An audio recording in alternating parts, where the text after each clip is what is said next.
precision, was now a frizzy helmet of stress. She wore a navy blue pantsuit that tried, and failed, to make her look composed. Her cousin lawyer Trent Baxter walked beside her like a man who'd lost a bet and a law license in the same week. The case was titled United States of America versus Karen Helmsley. It sounded absurd, and yet here it was on official record. The judge presiding over the case was no nonsense, the type who'd seen it all. Racketeering, tax evasion, even influencer lawsuits. But nothing could have prepared her for accidental HOA-based federal cybercrime. Hi, Puppy. The prosecutor opened with composure, I Karen's descent from power might not work on something. to someone who committed digital intrusion into a system tied to a federal mobile command center. As the details spilled out, the room grew heavier. Surveillance cameras hidden in garden gnomes. Fake HOA restoration campaigns. A forged digital re-election in which Karen listed her own cats as board members. Laughter bubbled in the back of the courtroom, quickly silenced by a sharp gavel crack. Karen looked confident, until the prosecution played footage of her standing in her driveway at 2:47 a.m., muttering about digital restoration, while wearing a bathrobe and uploading phantom bylaws into the neighborhood database. Her own voice echoed. I have so much kittens surrounding me. If the government won't restore order, I will. The jury leaned in. The judge leaned back. Karen blinked hard. Then it was Trent's turn. His opening statement involved 3 metaphors, 2 community anecdotes, and 1 quote from the... You wanna join in? Karen is not a criminal, he said. She's a misunderstood patriot of shrub symmetry. The prosecutor didn't even object.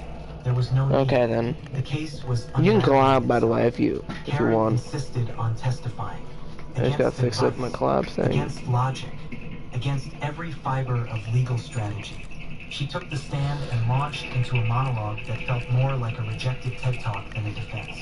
She called herself a digital watchwoman, said her neighborhood suffered from freedom fatigue, and compared HOA violations to micro-insurrections.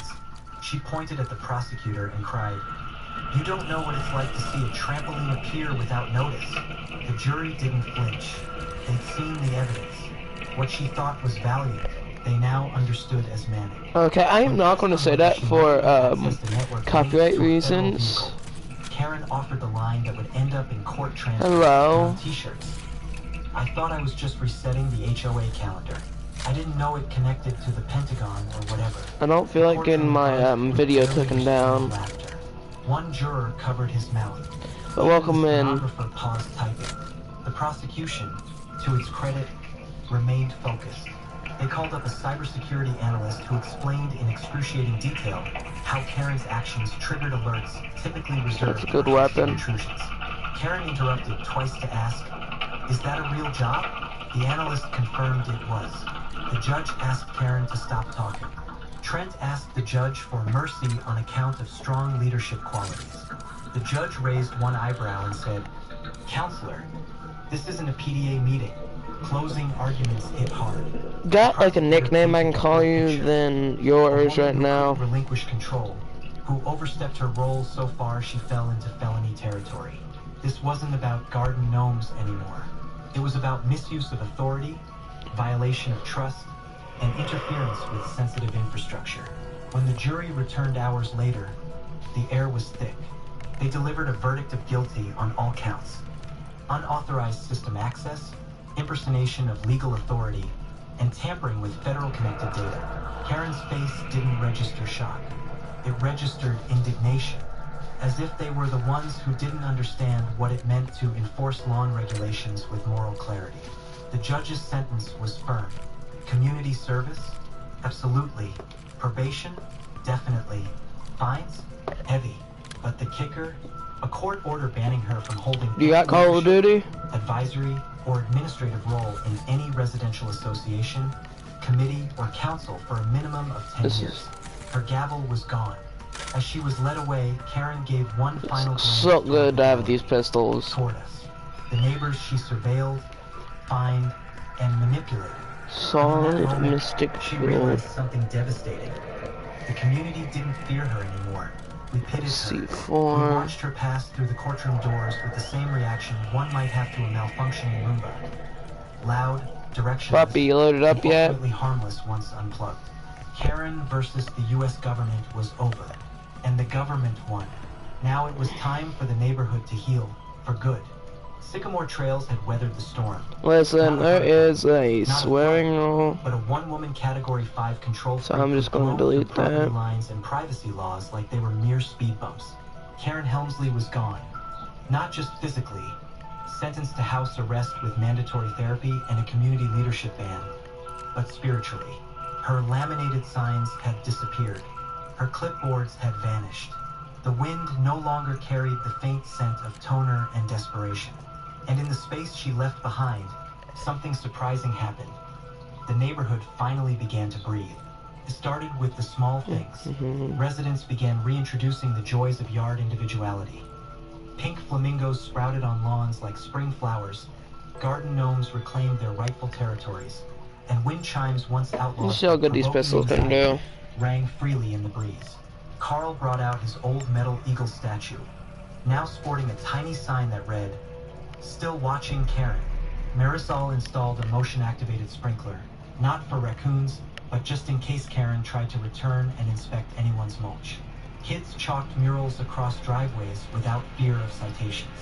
One even wrote, "Art is legal now." Nancy, now officially HOA president by popular vote, Alpha Team, this is Chief of Security Blanchard. Short, You aside for useful, sore with eyes. actual snacks.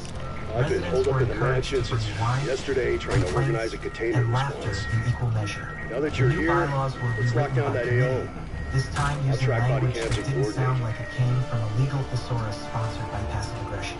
Clauses were named after inside jokes. Clause 4, let the gnomes lie. Clause 7, no more clipboard tyranny. Clause 9, flags may be flown at any angle that sparks joy. But what really changed was the tone. Neighbors talked more. They helped each other. People who once cowered under Karen's rule began to find their voices again. One resident said it best at the first post-trial town hall. "It's weird. I forgot what it was like to live in a neighborhood instead of a Cold War zone." That meeting ended with a vote to replace the HOA motto from order through compliance to harmony through humor. The motion passed unanimously. Then came the block party, a full-blown, unapologetic celebration of community, color, and everything Karen would have considered an aesthetic violation. The banner read, "The first annual unofficial, but spiritually binding Sycamore Trails Liberation Festival." Tables overflowed with crock pots, cupcakes, and contraband tiki torches. There were bounce houses, karaoke, a gnome decorating contest, and a piñata shaped like a clipboard. Marisol wore a shirt that said, "Previously cited for joy." Carl emceed the raffle, where the grand prize was a customized mailbox painted with Karen's shocked courtroom face. Because irony ages well. And me, I brought the RV. Oh yes, parked it right at the center of the cul-de-sac. Hazard lights blinking for flare. No fines, no flyers, just a chalkboard sign taped to the back window. Federal surveillance vehicle, now accepting cornhole challengers. The kids loved it, so did the adults. It became a photo op. The symbol, the RV that started it all, once called Light, was now the unofficial mascot of the neighborhood's resurrection. Even the city got in on the spirit. A local company cut a symbolic red tape ribbon and presented the community with a plaque. The Sycamore Trail for surviving the most ambitious HOA power trip ever recorded, with strength, sarcasm, and spreadsheets. And while Karen wasn't seen in public again, her legacy took on a new form. People joked about getting Helmsley when someone took HOA rules too seriously. A cardboard cutout of her now stood in the clubhouse storage closet, wearing a sash that read, "Retired by force." New neighbors were warned with a smile. "Don't worry, we've already had our Karen. She was the final boss." Trent, her cousin lawyer, issued an apology letter to the community, signed in Comic Sans, with a $50 gift card to Olive Garden enclosed. Forgiveness, it seemed, was possible. By winter, the neighborhood had not only recovered, it had flourished. People volunteered to fix the playground. A community mural went up on the clubhouse wall. Someone even started a podcast called HOA No You Didn't. chronicling the entire saga from RV to restraining order. The pilot episode was titled, She Towed a Federal Vehicle Because It Was Beige. It reached over 4,000 downloads in a week. But more than anything, Sycamore Trails became what it was always supposed to be. A place where people lived, laughed, planted weird garden statues, and waved at each other without paranoia. Community with quirks, not codes. With trust, not judgment. And as the sun set on that first spring summer, someone lit a sparkler and held it up in the twilight. Someone else raised their hand. And a voice called out from the crowd, to Karen, may she find peace and a better Wi-Fi password. The crowd erupted. That must have been Dennis Riffle. The RV Church quietly groundskeeper. in the Good background. guy. Sycamore Trails had reclaimed Seems its reluctant to voice, stick around in the and end, it was though. finally loud, proud, and 100% sensational. Despite her courtroom loss, Oh, voice line. HOA ban, and near federal indictment, Karen Helmsley wasn't quite done embarrassing herself, or trying to claw her way back into the spotlight. While her court-ordered restrictions barred her from reading anything with the words association, committee, or resident council, it didn't stop her from volunteering for the town's annual Founders Day Parade as a community engagement chaplain. Technically, the title didn't violate her sentence, but it was a war crime. Watch your six. There's gotta be more bowlers out there. Assist in coordinating the parade lineup, smile politely, and avoid any form of public declaration. That's it. But Karen being Karen, she saw it as her redemption arc. She showed up in a patriotic sash that read community icon, and a wide-brimmed hat big enough to host the 4th of July march. She wore a fake landing level event protocol liaison, and brought with her, of course, a clipboard, a megaphone, and 3 backup clipboards in case of non-compliance emergencies. The morning of the parade, she stationed herself right at the front near the Veterans Club, eyes scanning the horizon like a bored TSA agent. She attempted to redirect a marching band because their brass section violated sonic symmetry. She told a child dressed as a historical town founder that their fake mustache was facially misleading. Her power hunger was bubbling under the surface, restrained only by the fact that every single person there was watching her like she was a raccoon holding a lighter near gasoline. And then destiny struck, or more specifically, a goose.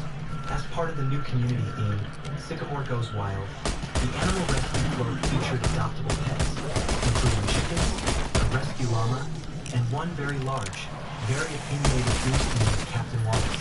Captain Wallace had been calm all morning, until Karen marched over and tried to realign her float trajectory, using a tape measure and her clipboard. The goose, perhaps sensing pure concentrated fear, locked eyes and See that one tape ball? Don't let it escape. Karen shrieked. Her megaphone fell. Her clipboard hit the pavement. Captain Waddle flapped like he was being chased by unpaid HOA dudes and texted the neon as they punched his fear. Parade goers screamed. Children pointed.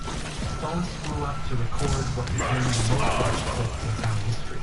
The video, later titled Karen vs. Goose, Final Showdown, reached 3.2 million views in under 48 hours.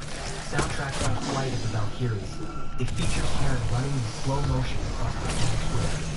One flip-flop gone, yelling, "This is a federal violation," while the goose pursued her with glorious vengeance. The crowd didn't step in, not out of cruelty, but out of poetic reverence. This was divine justice in feathery form. Even the mayor was seen dabbing his eyes from laughter. The veterans on the float saluted the goose. The fire department gently separated them after pouring and a minor scrape to Karen's clipboard.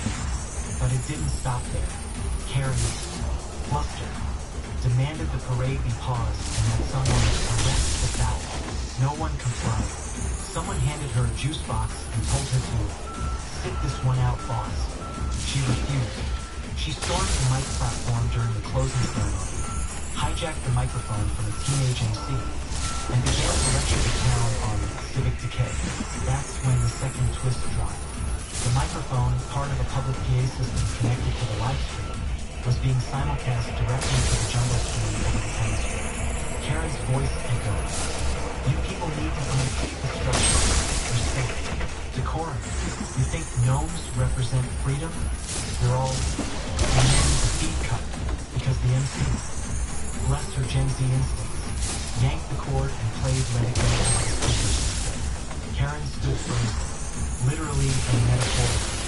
For one glorious minute, she was drowned out by a Dina Menzel and a roaring crowd cheering for the Goofers, the parade, and their own liberation from clipboard tyranny. And that was the last time anyone saw Karen Helmsley in public. She left mid-afternoon, escorted off the premises by 2 board sheriff's deputies and 1 goose handler. No charges were filed, no speeches were finished, and no community events would ever list Karen under volunteer sign-ups again. In the following weeks, someone installed a statue of Captain Water in the town square, clutching a tiny clipboard in his beak. The plaque read, "To the goose who defended freedom and wrong gnomes alive." As for Karen, she relocated to a nearby senior living complex known for bingo nights and strict no-pet policies. Rumors say she tried to start a resident order committee, but it was dissolved after she issued a citation for a hallway plant being emotionally abusive. Poetic, really. In the end, Karen got what she feared most. Not arrest, not fines, not even public humiliation. She got ignored, forgotten, uninvited, and upstaged by a goose. The chaos had settled. Karen was gone, the HOA reborn, and the town had collectively healed with humor, unity, and 1 goose-shaped victory statue. But something remained, quiet, parked in the same welcome back. driveway where it all began. I can see him quit at any time, just let me know. Fortress, the misunderstood villain of Karen's saga. While neighbors had grown to love its presence, most still didn't really know what it was or why I had it in the first place. They only knew that Karen hated it, that it beeped sometimes, and that FBI agents treated it like a sacred artifact every time they dropped by. The mystery gave it a kind of music weight part legend. Then came an idea. It started with Carl. I'm just gonna die because I want to get this run. We should give it a name. I really didn't care for. Said casually. Taking his running mate on the cul-de-sac like a retired general surveying his territory. That thing broke down the dictatorship. It's practically a national monument. Welcome in. Something powerful, something ironic.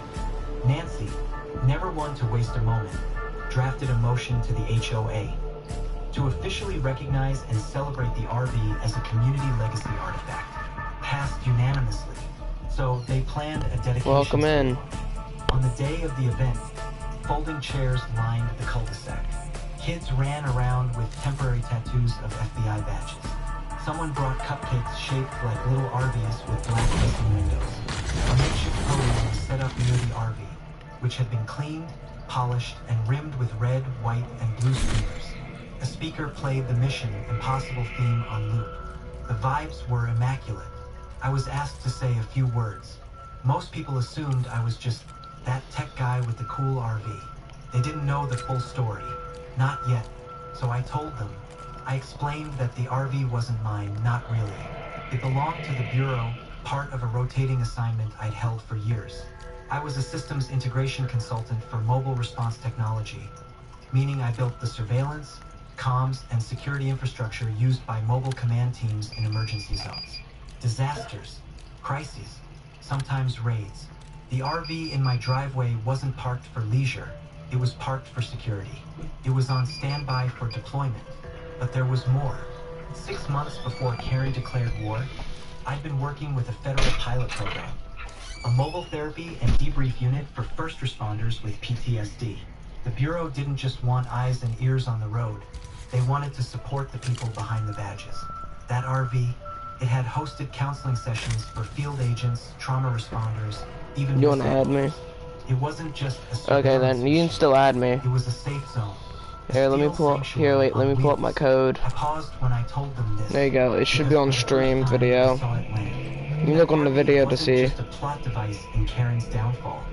It had been There you go, you should see the code. And the same woman who called it visual pollution had tried to tow away the one thing that had, ironically, been protecting her all along. Marisol had tears in her eyes. Carl just nodded, arms crossed like the end of a war movie. Nancy stepped up and unveiled the official placard. It read, "The Guardian RV, once mistaken for a violation, now honored as a symbol of protection, resilience, and community strength." She parked here. She protected here. She stayed. They're taking And now there's a crown. plaque on a pedestal made from repurposed bricks. Each one engraved with a quote. Let me go to my ad friends. I don't do this much. Freedom comes in wheels. Marisol's. Let gnomes be free and RVs too. Nancy's. Order is great, but kindness is better. Someone printed Karen's old violation notice, framed it, and placed it next to the plaque, just for laughs. And then something wild happened. A reporter from the local paper, who'd covered the Karen debacle, wrote a feature titled From Violation to Vigilance. The RV that outlasted Karen. The story went viral. Soon, national news picked it up.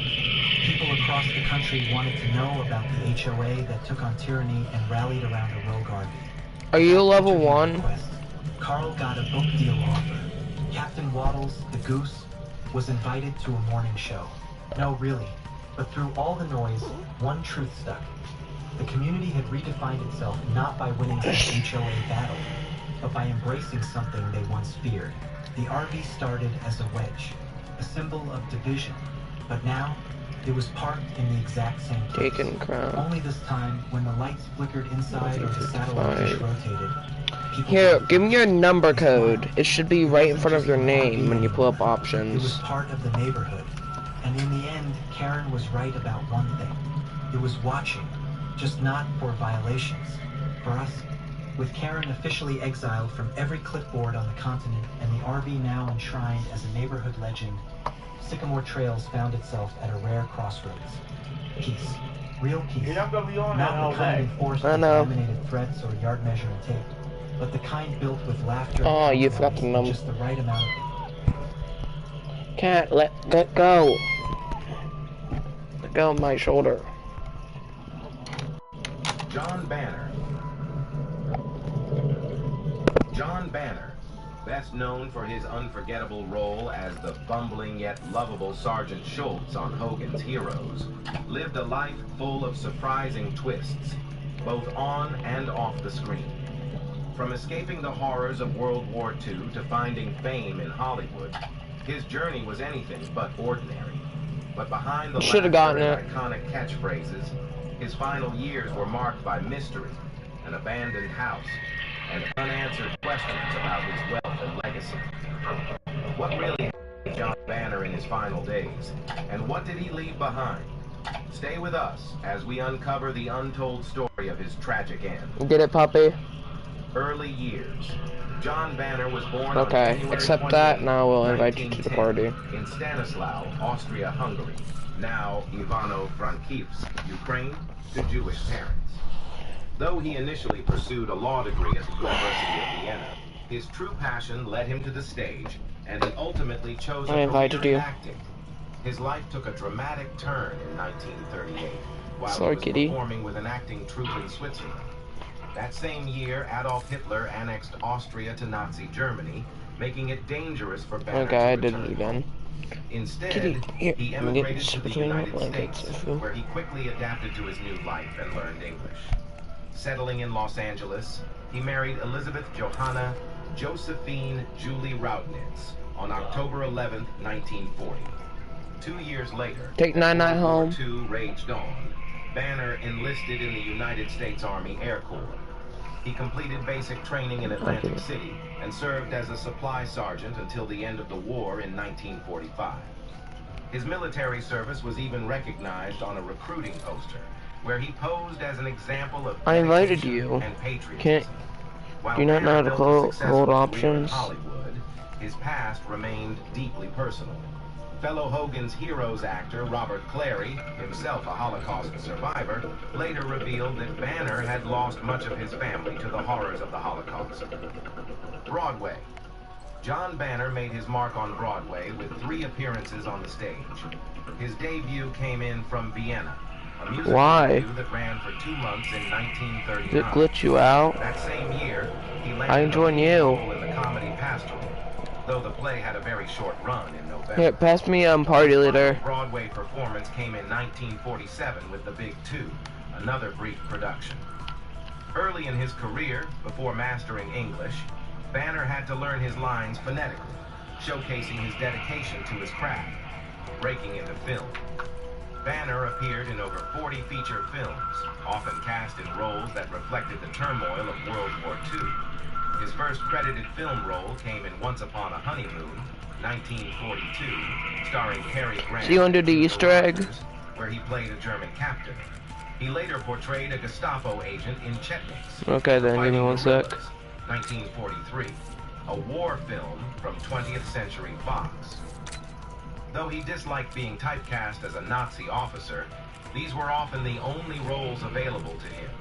Tragically, during this time, Banner learned that the family members he left behind in Vienna had all perished in Nazi concentration camps. Hogan's heroes. John Banner found his most iconic role in Hogan's Heroes, the CBS comedy series that debuted in 1965.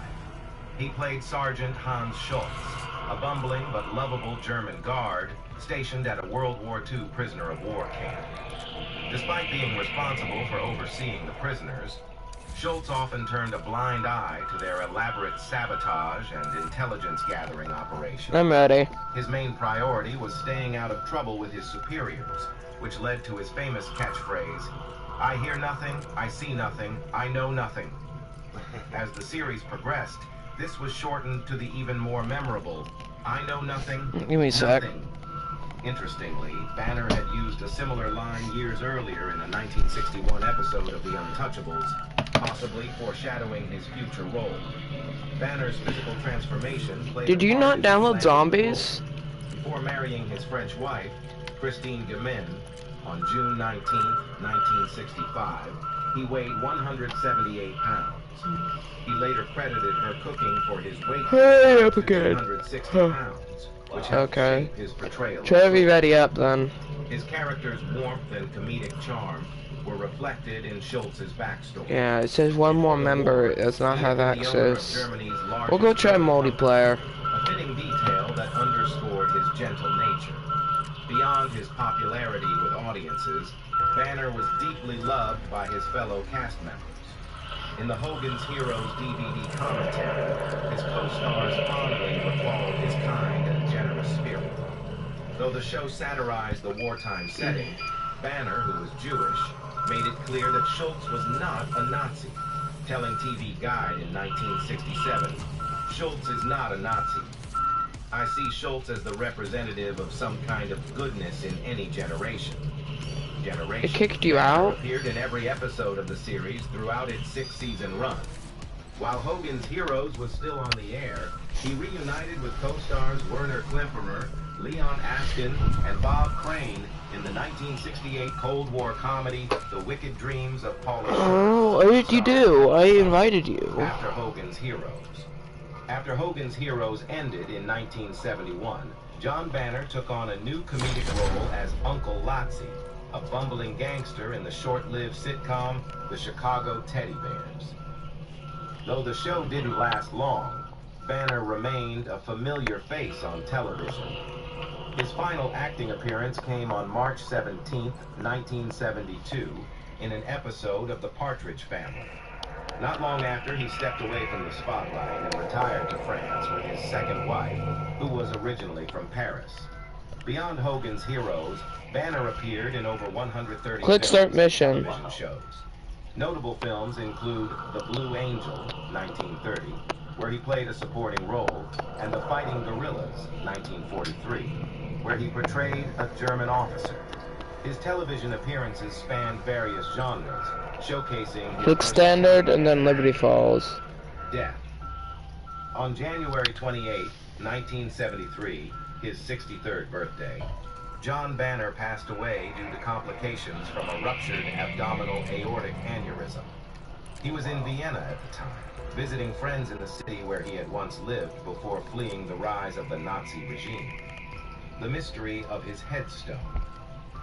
John Banner was laid to rest at the Friedhof Matzleinsdorf Cemetery in Vienna, but visitors searching for his name won't find it on a headstone. Instead, the grave now bears the Puppy, name Johann refresh your Rupert. game. The reason lies in Austria's burial customs. Grave sites are leased rather than owned, and if the lease is not renewed after 10 years, the plot is reassigned. Since Banner and his wife had no children, It's likely that after her passing, there was no one to extend the lease. As a result, the grave was eventually given to someone else, and Banner now rests under Hübner's headstone. Though his name may no longer mark his resting place, John Banner's legacy endures. His portrayal of the lovable and bumbling Sergeant Schultz remains one of the most iconic performances in television history. Despite his own tragic past, he brought warmth and humor to the role, helping make Hogan's Heroes a success. Banner was deeply loved by his castmates, especially co-star Bob Crane, who often said that their 6 years working together were the best of his life. Even decades after his passing, fans continue to celebrate John Banner as one of television's most unforgettable comedic actors, net worth, and lifestyle. At the time of his death in 1973, Austrian-born American actor John Banner had amassed a net worth estimated at approximately $3 million. Wow. This substantial wealth was primarily the result of his extensive acting career, which spanned over 3 decades and included more than 40 feature films and numerous television appearances, particularly from his iconic role as Sergeant Schultz in Hogan's Heroes. The long-running series provided him with financial stability, allowing him to enjoy a peaceful retirement in France with his wife, Christine. One of Banner's most notable possessions was his home, a charming residence in France, where he and Christine spent their final years together. The house, much like the actor himself, was warm and inviting. Surrounded by lush greenery, it offered a serene retreat away from the hustle and bustle of Hollywood. With its classic European architecture, the home reflected Banner's preference for a quiet, comfortable lifestyle rather than extravagant luxury. However, after his passing, and with no children to inherit his estate, the fate of the house became uncertain. Over the years, the property reportedly changed ownership multiple times. Some sources suggest that it eventually fell into disrepair, standing as a forgotten relic of the actor's final years. The once vibrant home, where Banner enjoyed his retirement, may now be an abandoned shell of its former self. Despite this, John Banner's legacy lives on through his work. While his home may no longer reflect the life he once had, his portrayal of Sergeant Schultz continues to bring joy to audiences around the world. His laughter-filled performances ensured that even decades after his passing, he is still fondly remembered. Though his house may fade with time, his impact on television history remains indelible. Look. Huge Hogan's Heroes secrets. Finally revealed, fans are speechless. Hogan's Heroes, the beloved television series that ran from 1965 to 1971, cleverly combined World War II's backdrop with sharp-witted comedy. The show followed a group of Allied prisoners in a German POW camp who constantly outsmarted... Welcome in. You going to sleep down there, kitty? I knew trouble was coming the second I saw that future site you of sleepy, Whispering Pines estate sign go up kitty. next to my fence line. You don't slap a name like that on a development unless you're about sleepy to bulldoze kitty. every trace of real life off the land. My family's been running cattle on this farm for 3 generations. My granddad broke his back clearing this soil. My dad built the barns with his own 2 hands. Now, here comes a row of beige boxes with fake shutters and matching mailboxes, trying to pretend they belong here. At first, I figured, let them build. Let them play house with their HOA newsletters and laundry. Thing goes, not my business. But then, hey, you know how you got... up, Karen. And no, okay. That's not me being cute. That's actually her name. She bought the biggest I'm gonna get on lot facing my multiplayer. pasture and immediately started acting like she was sheriff of the county. I caught her one morning, arms crossed, staring at my hay bales like they'd personally offended her. She didn't wave, just scowled, turned, and walked off. That should have been my first warning shot. Let me know in the comments where you're watching from today, because I'm telling you, what happened next still has folks in my town talking. First, it was the letters. Stiff little envelopes with the Whispering Pines HOA logo, dropped in my mailbox like they had any legal weight. One said my fencing was non-compliant with community Hello? aesthetic standards. Another claimed my equipment, my tractors, were unsightly machinery visible from residential lots. I laughed the first time, tossed it in the burn barrel, but they just kept coming, week after week. Like they thought if they annoyed me long enough, I'd fold and turn my farm into a petting zoo. Then came the courtesy visits. That's what they called it. Some rent-a-cop in a shiny SUV rolls up my driveway, clipboard in hand, acting like he's got jurisdiction over my land. I told him real clear, this is agricultural property, not a cul-de-sac. He smiled like I was a joke and said, we're just here to maintain neighborhood standards. I asked him what neighborhood he thought this was. He didn't answer. Just took a few pictures and drove off slow, like he wanted me to know he'd be back. And he was, with friends. It was a Wednesday when I caught them on my property for the first time. 3 of them. 2 in HOA polos, 1 in security gear, standing in my lower field like they owned the place. 1 had a camera.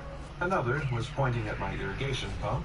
And the third, he was peeling a bright orange violation sticker off the roll and slapping it right onto the side of my tractor. I was on the ATV and came up fast.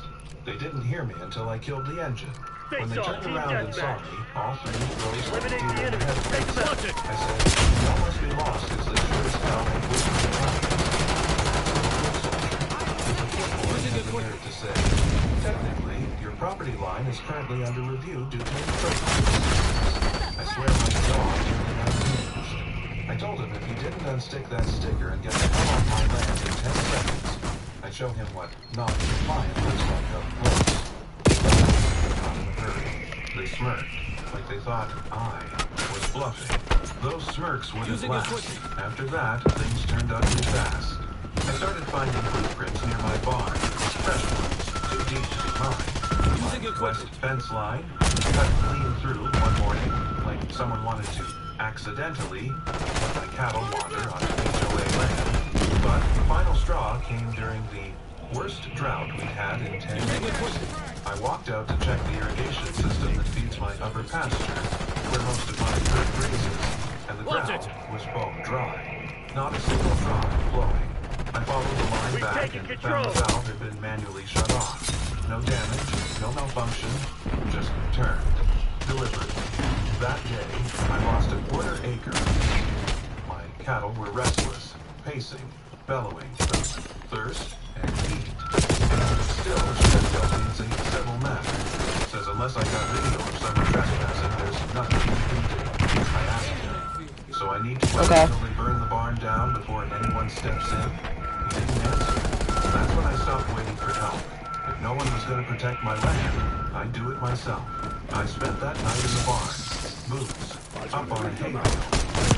The way I saw it, Karen and her HOA clowns weren't going to stop until they either drove me out or turned my farm into a damn petting zoo for their TNF wine tastings. And since the law wasn't worth a buck now, warm spit, I figured it was time I got creative. Now, I wasn't about to lay hands on anybody. That had just been the ammo they were looking for. But I did have something they hadn't counted on. A breeding pen full of territorial bulls, mean as sin and twice as fast as they looked. It was mating season, and those boys were wired tighter than the guitars. You don't walk near them unless you're crazy. Even then, you better watch your back. So I started making adjustments, quiet ones. Moved a few panels, shifted some gates, set up a clear path from pasture straight towards the HOA's model home cul-de-sac. All that it would take was the right moment and a little encouragement. You know it, that moment came sooner than I expected. It was a bright Saturday morning when I saw them roll up again. Same SUV, different faces. This time, it was a full caravan. Incoming dudes, a guy in a suit, Karen herself, strutting out in heels like she was about to list her farm on the market. Clipboard guy started snapping photos of my farm, pointing at rust spots like they were war crimes. One of the guards wandered too close to the bullpen, chewing gum like he was bored. I gave them space. Watched from the shade of my equipment shed, sipping coffee like it was just another day. But under the surface, everything was in motion. The gates were unlocked. The panels were down. They were watching. The moment the guard reached over the fence, maybe to grab a sample, maybe just to flex, I whistled, low and sharp. My leading bull, Tank, snorted like a steam engine and charged the fence, slamming it hard enough to rattle the post. The guard stumbled back, tripped over his own feet. Karen screamed. Then I opened the final latch. The second that latch clicked open, the whole pasture was alive. Tank bolted through the fence, 2,000 pounds of muscle and fury, with 3 other bulls hot on his heels. They didn't hesitate. They didn't pause. They charged straight through the open gates I'd lined up like dominoes, heading right toward the HOA welcome center in this pristine little cul-de-sac. Karen shrieked like she'd seen a ghost. One security guy dropped his clipboard and flat out ran, arms flailing like a cartoon. The other tried shouting, "Whoa! Whoa!" But the bulls spoke English. Tank didn't even blink, just barreled past him, tore straight through a hedge, and sent us around a Gearing up for a final push. Hope you left some of the From where I tank. stood, it was like watching a slow-motion disaster ballet. Sprinklers burst, lawn chairs flipped. The golf cart got T-boned and spun into a koi pond. And in the middle of it all, Karen, clutching her purse, sprinting across the lawn in stilettos, screaming about lawsuits and animal control. I leaned against the fence, took a sip of my coffee, and thought, well, how's that for conflict fun? By the time I corralled the bulls back into the pasture, took me about 30 minutes and a full bucket of feed, the HOA patrol had vanished. All that was left were the prints in their manicured lawns, a busted mailbox, and one very traumatized garden flamingo lodged in a hedge like it was trying to escape the tube. Later that day, I got a visit. That's right, you shit. The CIA stuffed it. Googling how Fight with honor. No, it was a city code inspector. Tried real hard to look serious while protecting out the notice of food marks all over his shoes. Aware my livestock had entered a residential area. I told him, only my livestock's territory. He didn't laugh, just sighed and said, "It was contained." I nodded. Of course, long as no one's trespassing, they're as contained as a Sunday morning. He didn't push back, just made a note and left, boots squelching with every step. The cherry on top came a week later at the town hall meeting. Karen showed up with a binder thick enough to stop a bullet, packed with printed photos, maps, and some poor intern's attempt at legalese. She marched up to the mic like she was about to declare war, demanding the city take action against the rogue livestock operation endangering the safety and property values of Whispering Pines. I waited my turn. When I got up there, I didn't bring a binder. I brought a USB drive and played drone footage from my nephew's ag drone. It showed the HOA patrol crossing clearly marked property lines, tampering with my irrigation, Oh, little slapping kitty. stickers on my equipment. Crystal clear. Date stamp. No room for spin. The room went dead quiet. Karen's face turned the color of canned cranberry sauce. She tried to interrupt, but the moderator shut her down. One of the council members leaned in and asked, why were your people on his property in the first place? She stammered something about aesthetic harmony and shared community interests. That's when the mayor said, ma'am, this is a cattle farm, not a gated community. After that meeting, things changed fast. The HOA backed off like I had rabies. No more letters, no more patrols, and Karen. She put her house up for sale 2 weeks later. Word around town is she's moving somewhere with real community standards. I guess that means a place where bulls don't chase you across your own lawn. The best part? Few of the newer residents actually came by to apologize. One guy brought us You want this cat? Said, didn't realize you were here first. Hey, you want this cat? I told him, Grandpa? been here since before your HOA Oh, president little was out of rat. diapers. He had a good laugh, and he asked if I'd ever consider selling fresh eggs or beef locally. Funny how fast attitudes change when the bulls stop running and the truth comes out. I fixed the fence, reseeded the pasture, and rigged a new trail cam. System just in case it gets old again. But honestly, I haven't had a single issue since. Turns out nothing teaches respect like a 2,000-pound reminder of where your property ends. You know, folks like Karen always think they can pave over history. That just because they've got money, matching mailboxes, and a clipboard full of bylaws, they get to rewrite the rules. But out here, land remembers. It remembers who worked it, who respected it, and who tried to walk in like they owned it without ever getting their boots dirty. I didn't want to fight. Still don't. I just want it. Left alone to do what my family's done for nearly a century. Raise cattle, grow feed, teach myself. But when push comes to shove, I'll stand my ground. If that means a few bulls take a scenic jog through suburbia, so be it. Funny thing is, I haven't had to lift a finger since. The new HOA president? Quiet as a church mouse. They even put up a little split-rail fence along the edge of their property with a sign that says, private property, respect the law. Guess they finally learned what that line actually means. Sometimes I wonder if Karen is still living. Bro, how? Sees herself as the victim of some wild hillbilly vendetta, chased by bulls like it was the running of the damn bulls. It's fake, but I don't lose sleep over that. Because folks around here, they know the truth. Push a farmer long enough, you're not just picking a fight with one man. You're messing with generations of grit. I didn't win this thing with lawsuits or threats. I didn't need a badge or a fancy title.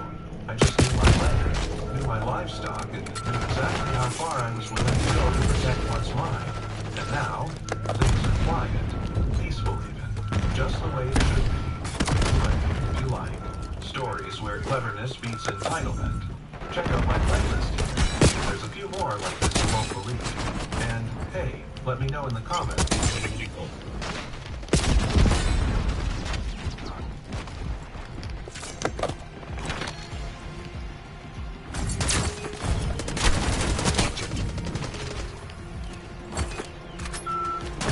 Showcase time on the price right. Get the showcase. It was a quiet Thursday night when a knock came at the door. Not a regular knock even, more like a pounding you'd expect during a police raid. My pregnant wife opened the door, expecting maybe a neighbor needed. Instead, a stocky man in a black vest marked HOA enforcement shoved his boot into the doorway and pulled a knife. He looked her dead in the eye and said, "You people need to learn how to follow the rules." I stood just 20 feet away, frozen for a second, then calmly reached into my pocket and pressed the panic button on my car key.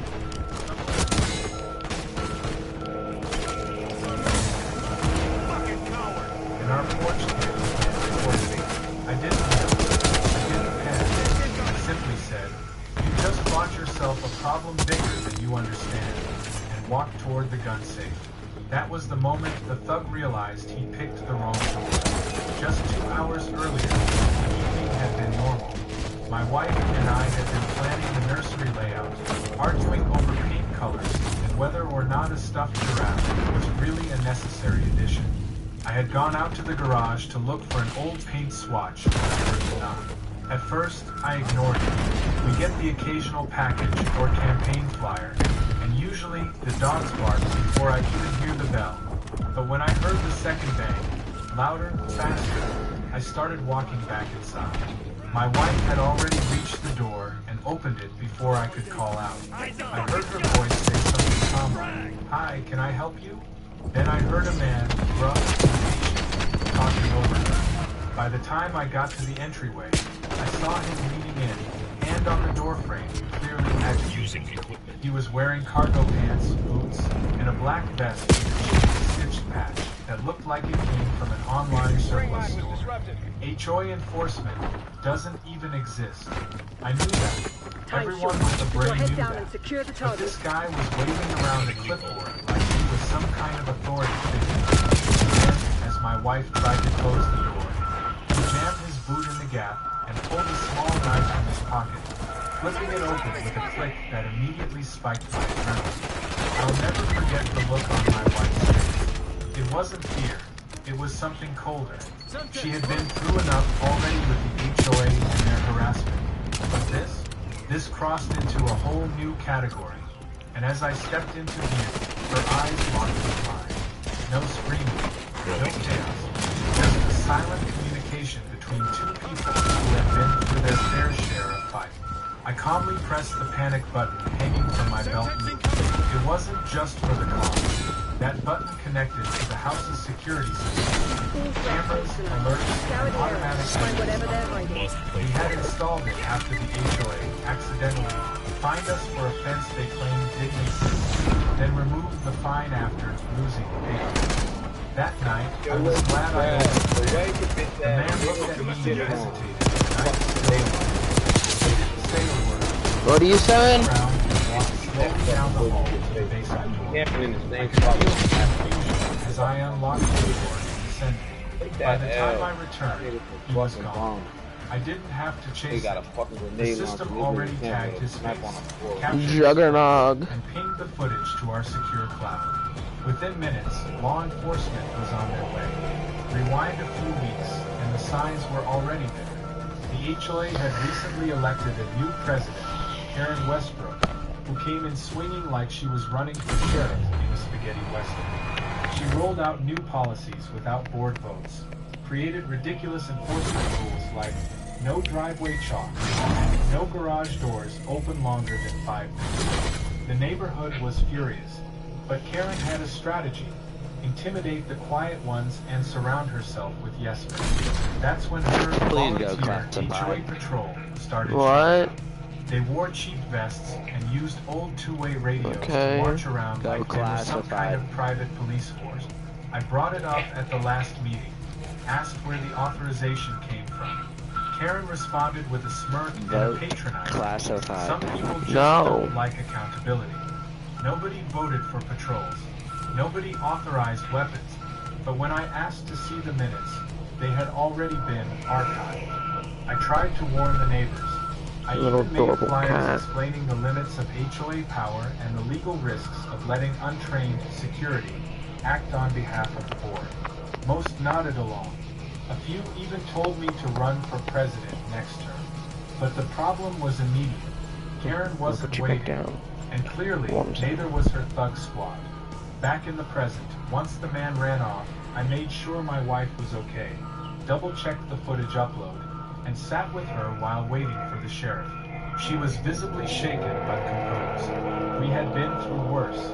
She had once had to testify against a former co-worker who stalked her for months. She didn't scare easily, but this was different. It happened on our doorstep, in our supposed safe neighborhood. And it wasn't just some random criminal. It was someone backed by a community worker. Done the darn pistols. When the sheriff's deputies arrived, they didn't waste time. One look at the footage, and they immediately recognized the driver.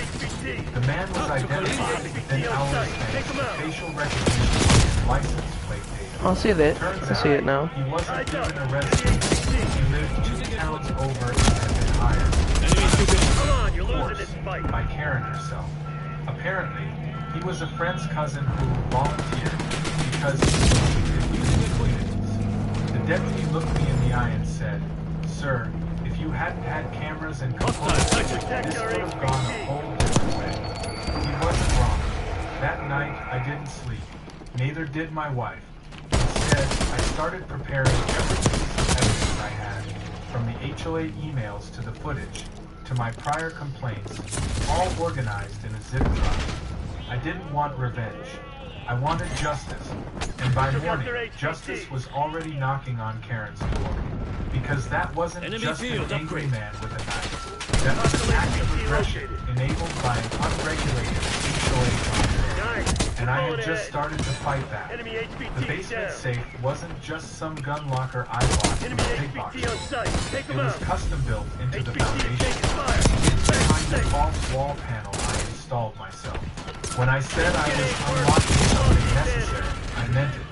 Years ago, I worked as a federal security contractor, the kind of job that teaches you to stay 5 steps ahead of threats. While most people stocked up on flashlights, I invested in biometric locks and a security system with redundant power. I never thought I'd use any of it against my homeowners association. But that night changed everything. My wife sat on the couch, clutching a glass of water, her hands steady even as her eyes started to hear every sound. The adrenaline had passed, but the reality hadn't. Someone sent a man to our home tonight. And now that someone was about to meet a version of me they hadn't anticipated. When the safe opened, I took only what I needed. I holstered my Glock 19, secured in a retention rig under my flank, and double-checked the gun.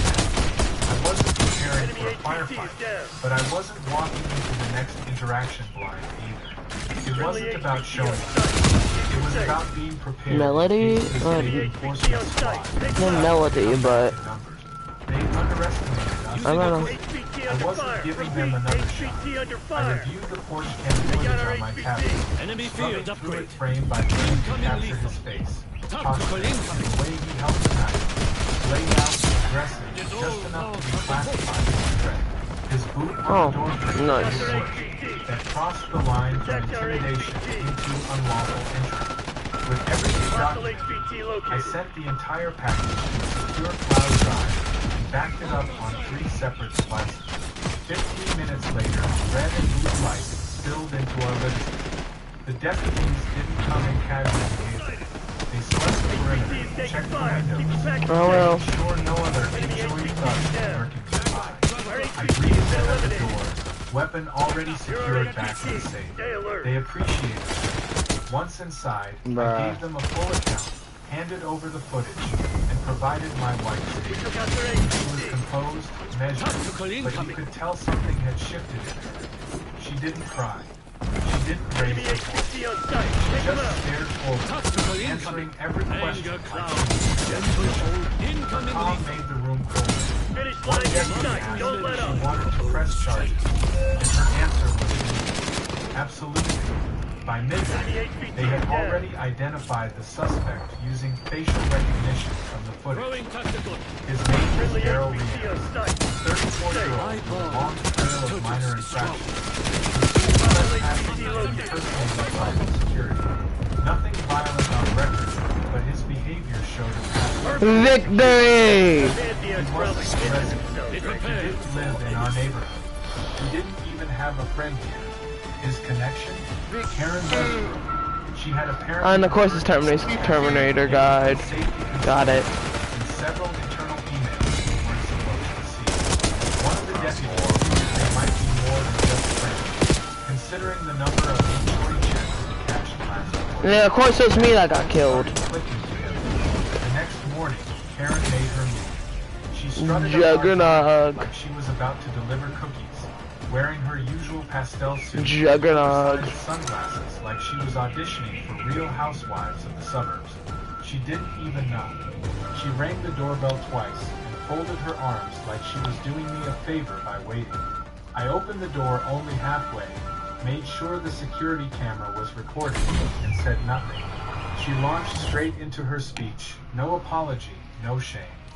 She said the man from last night was just trying to remind us of our community rules, and that perhaps he came off a little strong. A little strong? He pulled a weapon on my pregnant wife. I didn't answer her. I just held up my phone. I think that's enough for multiplayer. Played the video of the knife being flicked open. Her smile disappeared. She took a step back, glanced at the camera, and said, "You know, there are 2 sides to every story." I told her she should probably start preparing because the footage was already with them. She turned and walked off without another word, but not before mumbling something about defamation and community safety. I almost laughed. Karen was clearly used to getting her way, but she had no idea how far this situation had escalated beyond her HOA power games. Later that day, I drove to the sheriff's office to provide a formal statement and hand-deliver a digital evidence package. On the way out, I bumped into Deputy Alvarez, the same guy who had responded the night before. He pulled me aside and said, off the record, "That woman's about to have a very bad week."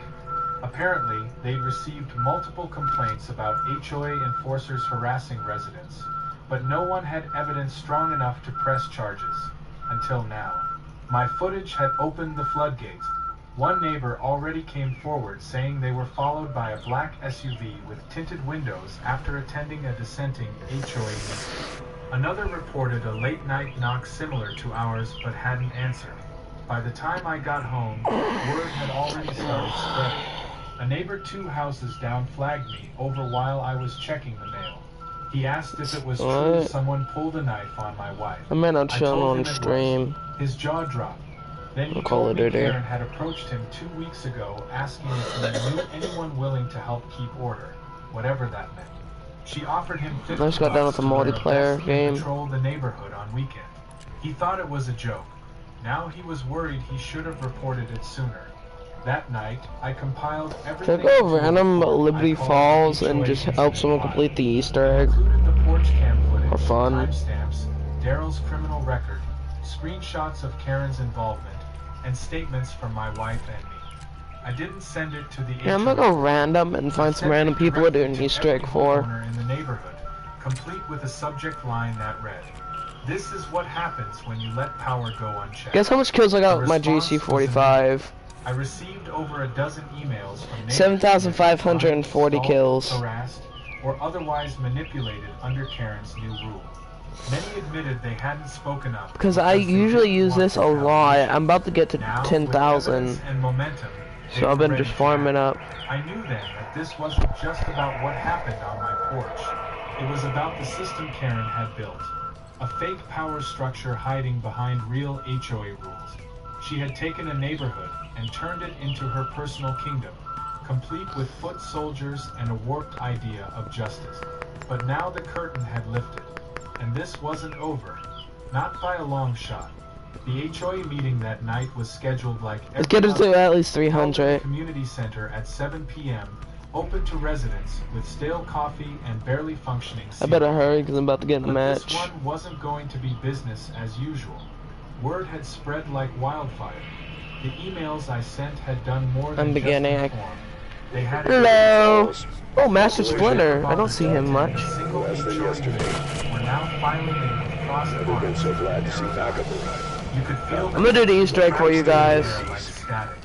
Normally, I need you to look for survivors, subdue any threats. That I'll be night, safe there this were time. nearly 50, Copy. and at the front of it all, just like a scene behind a fold-out paper with printed agendas, was Karen Westbrook, still wearing her pastel cardigan like it made her immune to consequences. I walked in carrying a small Mystic projector, Gold laptop, a few GC45. heads turned. Karen didn't Someone acknowledge doors. me at first. Too busy pretending to organize papers, she wasn't actually reading. The room buzzed with hushed conversation. We've got 3 Some Janus whispered personnel about the missing. night. Some about the guy Their who had knowledge is finally critical to stood mission up to her. success. A few You take care of exchanged all knowing alone. nods. When Karen finally tapped her clipboard and began speaking, her voice was sugar-coated but cracked just slightly under pressure. She thanked everyone for attending, mentioned the unexpected spike in interest, and launched into agenda items that had nothing to do with what everyone was there for. Landscaping updates, pool maintenance, summer barbecue schedule. It was a pitiful attempt at deflection, but she couldn't run from it. Not this time. When she asked for any new business, I stood up, walked to the front, and without asking for permission, plugged my laptop into the projector. Karen immediately said, "Sir, if you have something to say, please follow procedure and..." But she didn't finish the sentence, because the screen lit up with the paused video of Daryl standing on my porch, knife clearly visible in his right hand. The room fell silent. I pressed play. Gasps erupted almost immediately. The footage was crystal clear.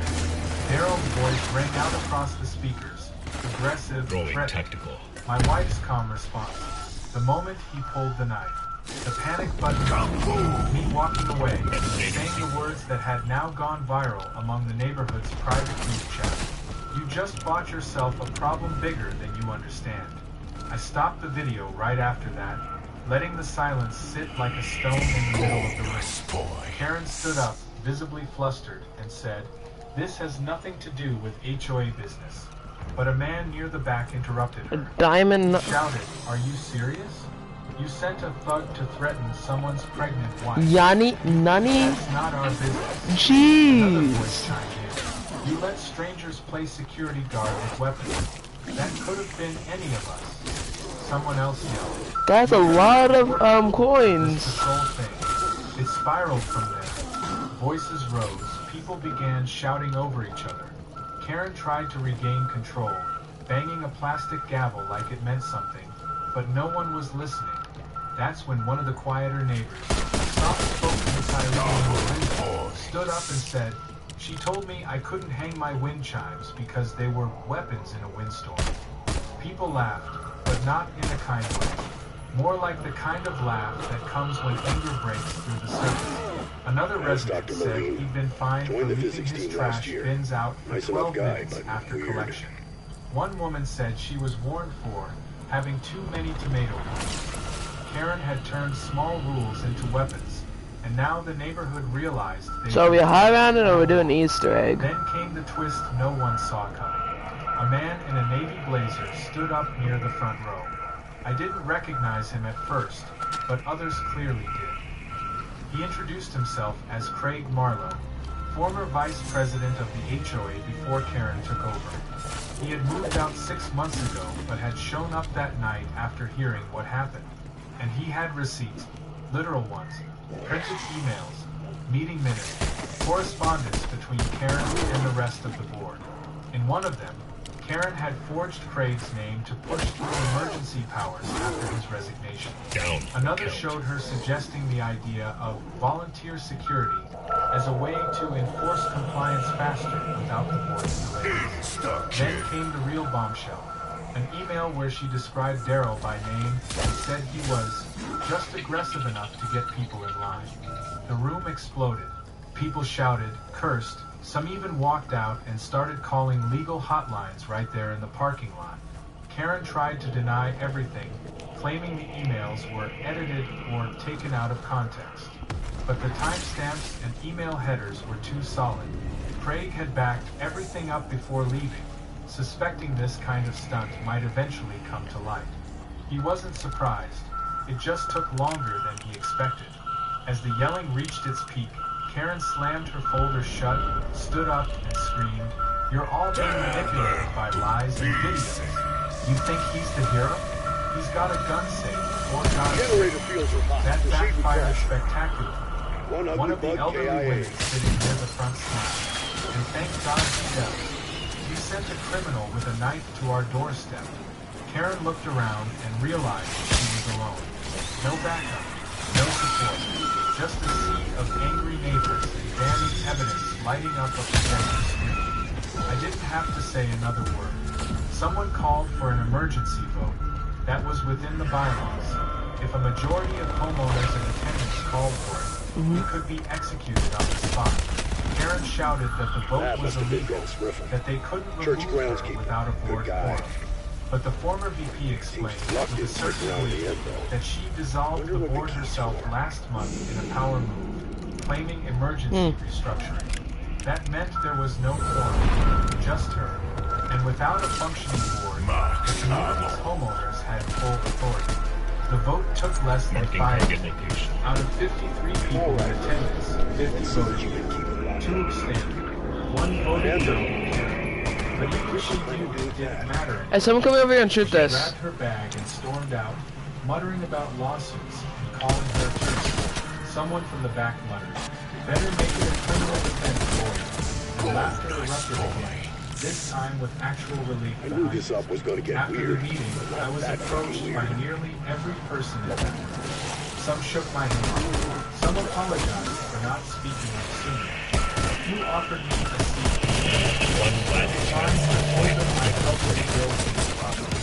It wasn't about running the HO.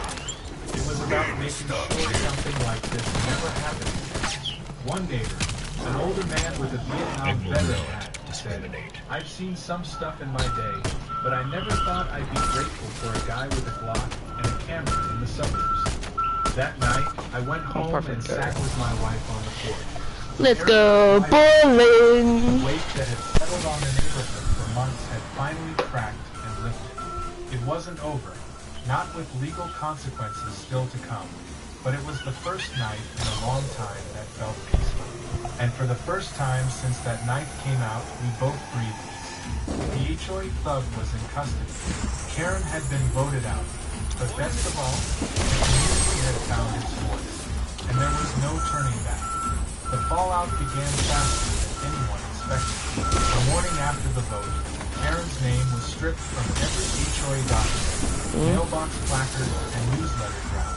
The new interim leadership, formed from the residents who had stood up during the meeting, wasted no time in filing a formal police report to follow up on Daryl's actions and Karen's enablement.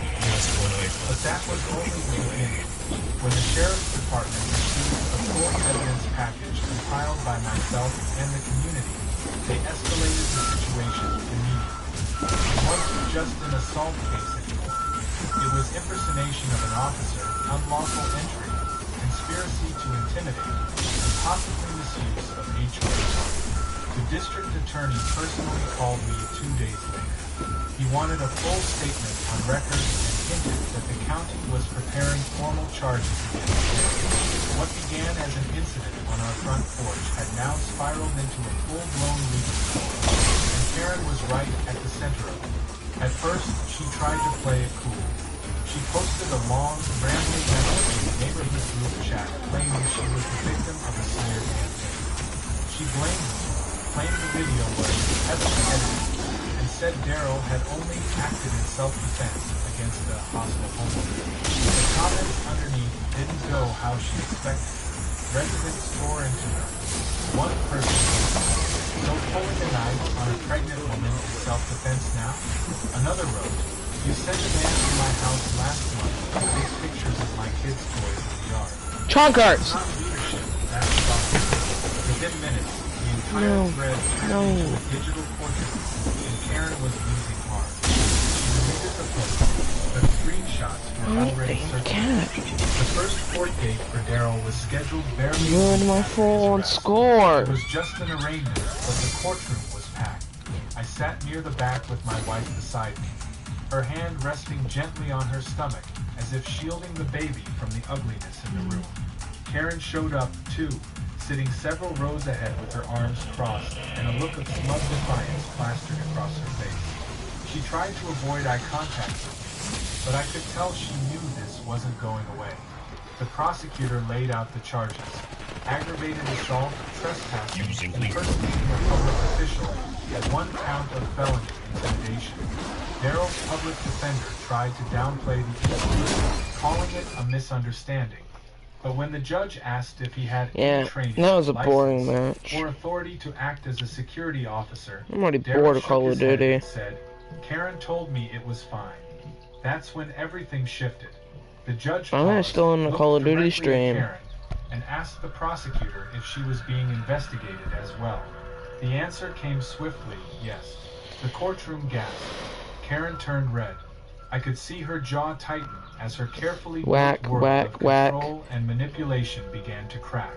The judge ordered Daryl held without bail pending further psychiatric evaluation due to the nature of the threat. Karen rushed out the side door before the reporters could swarm her. But the worst was still ahead for her. The very next day, she received a subpoena to appear for a deposition regarding her role in organizing and funding the so-called HOA enforcement program. At first, she refused. Then she lawyered up.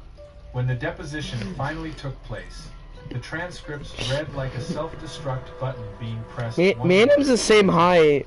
Karen claimed she never authorized We're the same height. anyone to carry weapons. But then the prosecutor pulled up one of her own emails, where she said, "Make sure Daryl carries something for visual intimidation." Her lawyer visibly sank in his seat. When asked about the HOA funds, no, darn it, you're a little taller with that avatar. Karen insisted they were reimbursements for maintenance services. But there were no maintenance logs, invoices, or contract. Only Venmo screenshots with emoji-labeled payments like muscle and problem solved. As her lies unraveled, so did her composure. By the 3rd hour of questioning, she was visibly shaking. When asked if she had any law enforcement background, she said she had done some community safety workshops online. The prosecutor responded, So you're not law enforcement, but you created your own with no training or authority and gave them assignments? I don't know what I want to do in Call of Duty. The deposition ended with her pleading the fifth on 3 key questions. The damage was done. Then came the insurance bombshell. The HOA's policy provider I feel like going to hop on investigation Roblox. once criminal charges were mentioned. It didn't take long for them to declare that Karen's decisions fell well outside the bounds of insurable activity. That meant the HOA was personally liable. And since Karen had dissolved the board and operated as a one-woman regime, she had no shield. The association's lawyer explained this in a community email that was both clinical and brutal. The homeowners were furious. Lawsuits started brewing. People who had been fined illegally demanded their money back with interest. One neighbor even filed for emotional distress after Karen's enforcer allegedly followed her teen daughter home from school. With the pressure mounting, Karen tried a last-ditch media play. A local news crew showed up on her doorstep. She agreed to an interview, standing in front of her meticulously trimmed hedges, still trying to play the misunderstood leader. She claimed everything she did was for the safety of the community, and that she was being vilified for trying to make the neighborhood better. But then the reporter asked her what she meant when she texted Daryl, "Let them feel scared." Karen stammered, called it a joke, and then tried to pivot. But her mic was still hot, and she muttered, "They're all idiots anyway," just before walking off. That clip went viral. The community's reaction was immediate. Her remaining supporters, if any existed, vanished. The news station replayed the interview with a banner that read, "HOA from hell?" in bold letters. Even state officials began looking into oversight laws for neighborhood associations. Karen had gone to cautionary tale in record time. For us, the weight started lifting. The civil suit we filed progressed quickly. The evidence was overwhelming. Between the video footage, the forged emails, the misused funds, and the harassment stories from neighbors, the case was rock solid. Our attorney told us we could settle early if we wanted, but my wife said, "Let it go to court. Let them hear everything." She wanted it on record, wanted it to be a lesson not just for Karen, but for any group that thought fear was a valid form of governance. We spent the next few weeks gathering witness statements. Some came in handwritten letters, others in quiet conversations at our doorstep. People apologized for staying quiet. Others thanked us for speaking up. A few even confessed they were afraid of retaliation, especially from Karen's so-called patrol squad. One man revealed he had filmed an interaction where another enforcer yelled at his kids for riding bikes on the sidewalk. That footage, too, would become part of the larger case. In the meantime, our house slowly returned to normal. My wife focused on her pregnancy, finding small moments of peace in the nursery we'd finally started. Yes, I am. Again. I reinforced our security system, not because we were afraid anymore, but because we had learned just how quickly safety could become fragile. The threat was no longer at our doorstep. It was in the courtroom, and it was losing. We didn't want revenge. We wanted accountability. Hey, Super. And we were getting closer by the day. Sniper battle? The final court hearing arrived. The courthouse was packed not only with neighbors, but also with a few curious local journalists who had been following the case like it was a courtroom. She's still looking for me. Everyone had seen the viral clip, the porch cam footage, and the news segment where Karen's mic caught her calling residents idiots. Go check the portal. To see how it would end. The judge presiding over the civil suit was a stern, the portal behind the tree. Zero tolerance for nonsense. From the moment he entered the courtroom, he made it clear that this was not just a petty HOA dispute. It was a matter of community safety, abuse of power, and personal accountability. Turn around. Karen sat stiffly at the defense table, her lawyer flipping through a binder filled with excuses that were no longer effective. Her hair was tightly pulled back, makeup immaculate, but none of that could hide the I was on the tree, then I jumped down into the portal, sitting on the couch. To wear like armor was gone. All that remained was someone clinging to the final thread of denial. Our attorney opened it looks like she's mad. He didn't start with the video. He started with the community testimony. TNG. One after another, residents described the fear, stress, and disruption caused by Karen's reign. A single mother explained how her teenage son had stopped biking in the neighborhood after being yelled at by one of the enforcers. An elderly couple revealed that they had considered moving because I don't know what I want to do. I'm having getting a flag bored mounted hard. at an unsanctioned angle. A soft-spoken man I'm thinking recounted getting how on he had been Roblox. followed home late at night by someone in an SUV with blacked out plates Welcome to the and Russian a vest roulette. identical to Daryl's. Then came the video, played in full without commentary. The moment Daryl Now you pulled don't back, say that. my wife That is not your word. That's steady my as a word. my line about unlocking the gun safe, and finally the police That's arrived. my word The and court my remained word dead only. silent.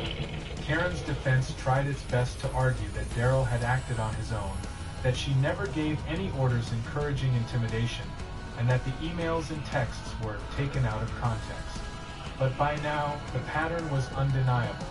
Each message painted a clearer picture, one where Karen had deliberately used fear to enforce her vision of order. She tried to shift the narrative. Hi, Anime, herself welcome in. As a victim of community backlash, a woman simply trying to keep her neighborhood beautiful. Wrong one. But when the judge I am the asked her demon. why she continued to deny wrongdoing despite overwhelming evidence, she didn't have a coherent I'm about to answer. continue my Black She Ops said 6. She felt betrayed by the residents she tried to protect. The judge didn't blink. He told her that leadership without accountability is not service. It's tyranny in disguise. The ruling came that same afternoon. Karen was found personally liable for damages and emotional distress caused to my wife, myself, and the community at large. The court awarded a total of $275,000 in compensation, most of it directed to my wife for the trauma and risk I think she has endured brain during the trauma. knife incident. But that wasn't even the part that hit Karen hardest. The HOA, under new leadership, Day filed a separate 124. lawsuit to recoup funds misused during her time in control. She lost that one too. I really Her don't. personal bank account. I really don't know what I want to do now. And her once pristine Lexus was repossessed right in front of her house with half the neighborhood watching. Anime, Someone even anime. live-streamed it, and by morning, a video titled "Karen's Lexus Gets Towed." Justice for the HOA was trending locally.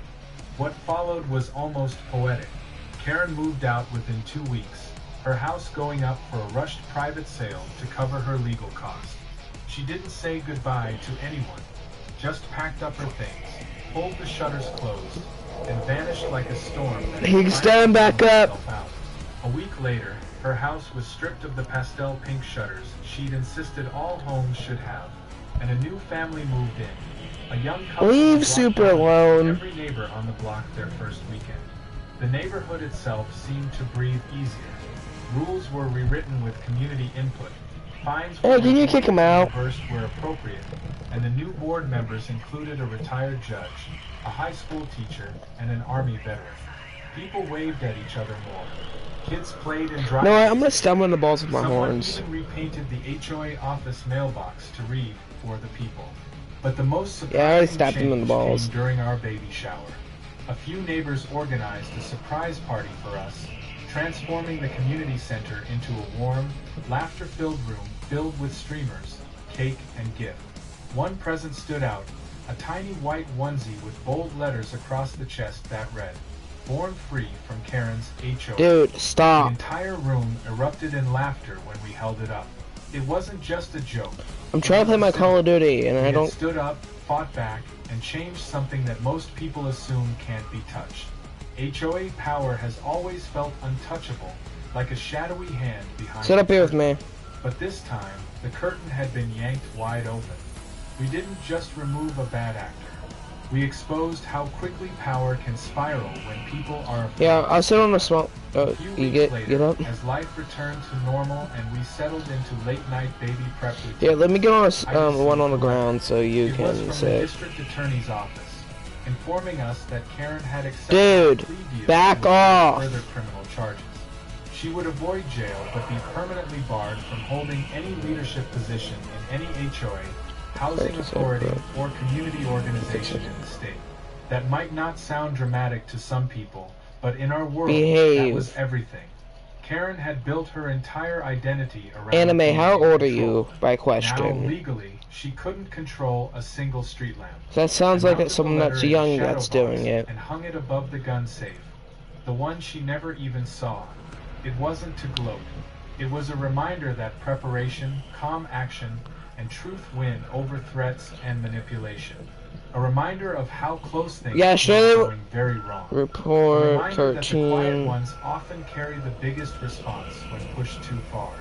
That summer, as we brought our newborn son home, I stood on the porch with him wrapped in He's a blanket, younger. He's too watching young the to be on this sunset app, I can over a tell. quiet street where no black SUVs lingered, no clipboard-toting strangers paced the sidewalks, and no pastel-colored tyrants decided how high a flagpole could be. The chaos was behind us, but the lesson stayed sharp. You protect what matters. You stand your ground. And sometimes, when a thug pulls a knife, you remind the world why you built the safe in the first place.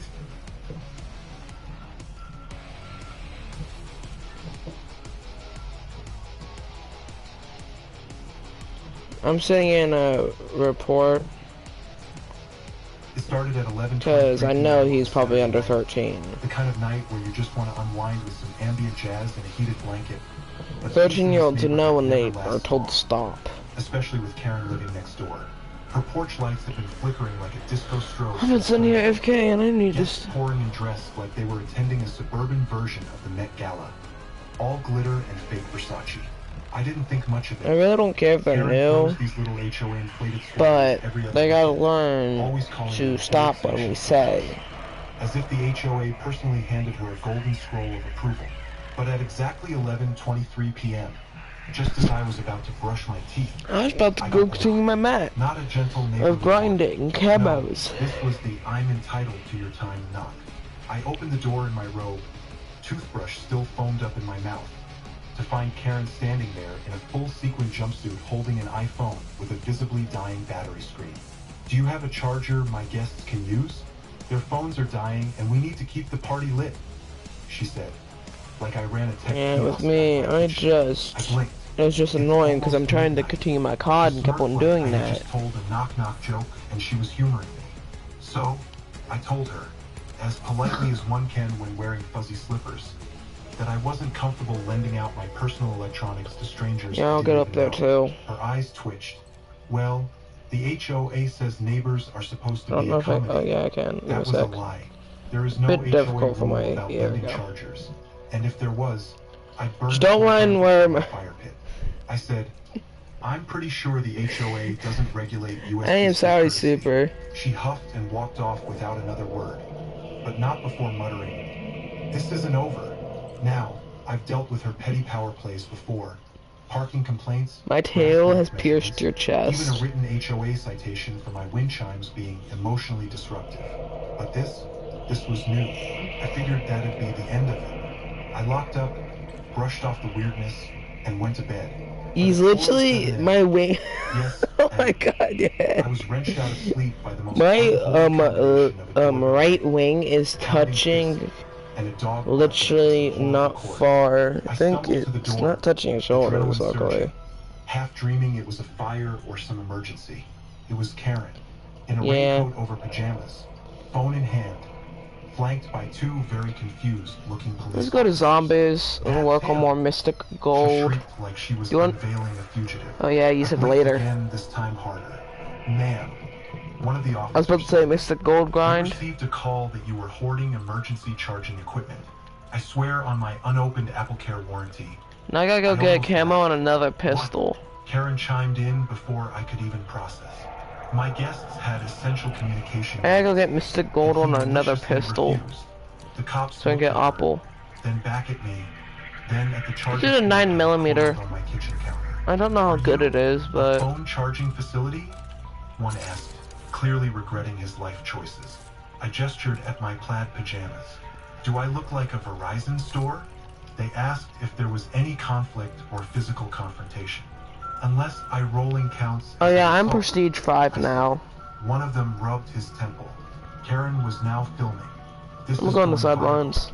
"You're gonna be famous for being a selfish neighbor." I looked directly at her phone. Make sure think to she doesn't tag like me as that. guy who values sleep over your party guests. The cops didn't even write a report. They left with a muttered apology, one even mouthing sorry as they walked off. Karen, on the other hand, stood on the sidewalk, live streaming to 3 viewers who were probably bots, saying she was documenting abuse by a hostile anti-community member. I shut my door and locked it twice. I thought maybe, just maybe, that would be the end of it. But as we all know, with Karen, that was only the beginning. The next morning, I woke up to I'm on air right taped now. to my door like a bad omen. An official-looking notice of non-compliance from the HOA. Bold letters screamed, "Failure to provide mutual charging support to neighboring residents in accordance with Block Spirit Code 14.6. I stared at it like it was a page from The Onion. There is no Block Spirit Code 14.6. I know because I read the entire HOA manual once after Karen tried to find me for owning a bird feeder. I walked over to her front yard, where she was setting up folding chairs and a giant phone core sign that read, "Free chargers for good neighbors." A handful of sleepy party stragglers milled about sipping flat white claws while Karen adjusted a ring light for her next HOA Instagram post. "You're violating policy," she said, not even looking up. "Charging neglect. It's a real thing." I told her that wasn't a real clause, and she whipped out a binder thicker than a cheesecake factory. Let's see how good this 1911 does. Last month's HOA proposal. I wonder what it's like when it's During the packed. private session. You mean the one you held alone in your backyard with only your cat as quorum? Asked. Whiskers is a registered. I have commercial 9 support X-Fills. group, I need to get to like a 10. I received an email from the HOA secretary. Well, technically Karen's cousin Tricia, asking me to appear at an emergency HOA review. That I'm in the evening to mansion, evaluate my command refusal center. to cooperate with Entrance electrical button courtesy. intact. I showed Most up everyone with a else copy is, of the original HOA agreement, You've got eyes. highlighted and tabbed like a Look, courtroom exhibit. we need to get this Karen situation entered under the control power move ASAP. mode, Be fields, ready for laser, anything. Bluetooth earpiece that wasn't connected to anything. This hearing will determine whether neighbor is fit for continued residence under the Harmony Clause. Tricia was seated beside her like Oh, you gotta be kidding me. munching on stale chips and scrolling TikTok. "What Harmony Clause?" asked. Karen slammed down a laminated document titled 2023 Amendment. The neighborhood Happy to addendum. hear you enjoyed It the included game. gems like residents must greet one another within 3 seconds of eye contact, and no home shall deny critical hospitality tools, including, but not limited to, chargers, blenders, and fondue sets. I asked who voted on this. "We did," she said, gesturing to herself, Tricia, and a signed ballot from someone named Mittens B. Fluffsworth. I already lost myself. "That's your cat." She stood up, full courtroom draw. "I moved to fine this resident $50 per day for charger non-compliance and failure to maintain electrical grid." I turned to Tricia, who shrugged, clearly wishing she was somewhere else. I stood, cleared my throat, and pulled out a thumb drive.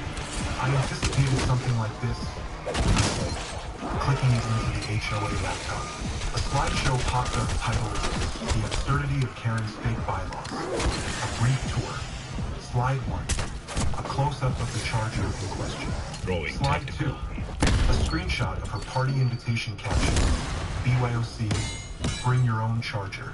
Karen lunged to unplug the laptop, but tripped on her own extension cord. Knocking over a tray of stale smoothies, she prepared as evidence of her generosity. Tricia gasped as green sludge splashed onto her coach knockoff. "You're destroying HOA property." Karen wailed. "That's your curse," Tricia said, finally snapping. "And I'm sick of being your puppet." She stood up and walked out, high-fiving me on her way past. Karen blinked, realizing she was suddenly infuriated. "You haven't heard the last of this," she hissed, drenched in her own superior line of rage. "This community depends on my guidance." I walked home to the sound of her blender whirring aimlessly in the background, like some domestic war drum. The next day, I received It should be more funner. I don't know what to do to make it fun. one for spiritual Jeez. vandalism, and another for refusing to participate in community tech sharing culture. I'm about to go hop I on posted them next Roblox. door with the caption, Is this what the HOA has come to? Charger fascism. The thread exploded. Over 140 comments, mostly from neighbors.